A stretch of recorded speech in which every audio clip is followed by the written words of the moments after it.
Indrali railway ನಿಲ್ದಾಣಕ್ಕೆ ಹೋಗುವ ದಾರಿ ಮಧ್ಯೆ ಕೊಂಕಣ್ ರೈಲ್ವೆ ಕಾರ್ಮಿಕರ ವಸತಿ ಗೃಹದ ಹತ್ತಿರ ಅಪರಿಚಿತ ವ್ಯಕ್ತಿ ಎದೆನೋವಿನಿಂದ ಕುಸಿದು ಬಿದ್ದಿರುವುದು ಸ್ಥಳೀಯ ವಸತಿ ಗೃಹದ ನಿವಾಸಿ ಏಕನಾಥ್ ನಾಯಕ್ ಅವರು ರಕ್ಷಿಸಿ ಸಮಾಜ ಸೇವಕ ನಿತ್ಯಾನಂದ್ ವಳಕಾಡ್ ಅವರಿಗೆ ತಿಳಿಸಿದರು. ತಕ್ಷಣ ವಳಕಾಡು ಜಿಲ್ಲಾಸ್ಪತ್ರೆಗೆ ದಾಖಲು ಮಾಡಿ ಅವರ ಹೆಸರು ದೀಪಕ್, ತಂದೆ ಪರಮೇಶ್ ಕಪಿಲ್ ಯುಪಿ ಎಂದು ಹೇಳಿಕೊಂಡಿದ್ದಾರೆ. ಶೃಂಗೇರಿಯಲ್ಲಿ ಹೋಟೆಲ್ ಮಾಡುತ್ತಿರುವುದು ತಿಳಿದು ಬಂದಿದೆ. ವಾರಸುದಾರರು ಜಿಲ್ಲಾಸ್ಪತ್ರೆಯನ್ನು ಸಂಪರ್ಕಿಸಲು ಸೂಚಿಸಲಾಗಿದೆ. ಅಲ್ಲಿ ಔಷಧ ಮಾಡಲಿಲ್ಲ ಅವರ ತಾಯಿಗೆ ಸೀರಿಯಸ್ ಉಂಟು ಅಂತ ಹೇಳಿ ಹೋಗಿ ಬಂದಿದ್ದಾರೆ. ಅವರು ಎಲ್ಲಿ ಟ್ರೈನ್ಗೆ ಬಂದಿದ್ದಾರೆ. ಟ್ರೈನ್ ಬರುವಾಗ ಇಲ್ಲಿ ವಾಂತಿ ಮಾಡ್ತಾ ಇದ್ರು. ಏನಾಯ್ತು? ಟ್ರೈನಲ್ಲಿ ಬಂದವರು, ಟ್ರೈನ್ಗೆ ಹೋಗ್ಲಿಕ್ಕೆ ಬಂದವರು ಶೃಂಗೇರಿಗೆ ಶೃಂಗೇರಿಯಿಂದ ಬಂದದ್ದು. ನಿಮ್ಮ ಹೆಸರೇನು ಸರ್? ದೀಪಕ್ ಕಪಿಲ್ ಸರ್. ದೀಪಕ್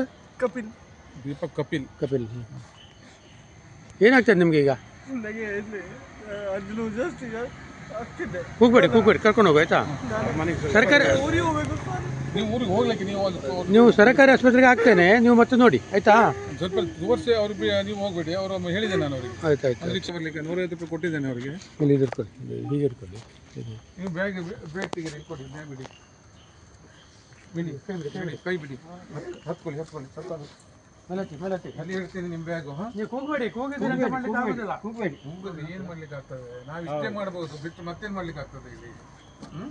ಆರೋಗ್ಯ ದೃಷ್ಟಿಯಿಂದ ಸ್ವಲ್ಪ ಮೇಲೆ ಸ್ವಲ್ಪ ಹತ್ತಿರ ಹೋಗಿ ಮಲಗಿ ಆಯ್ತಾ.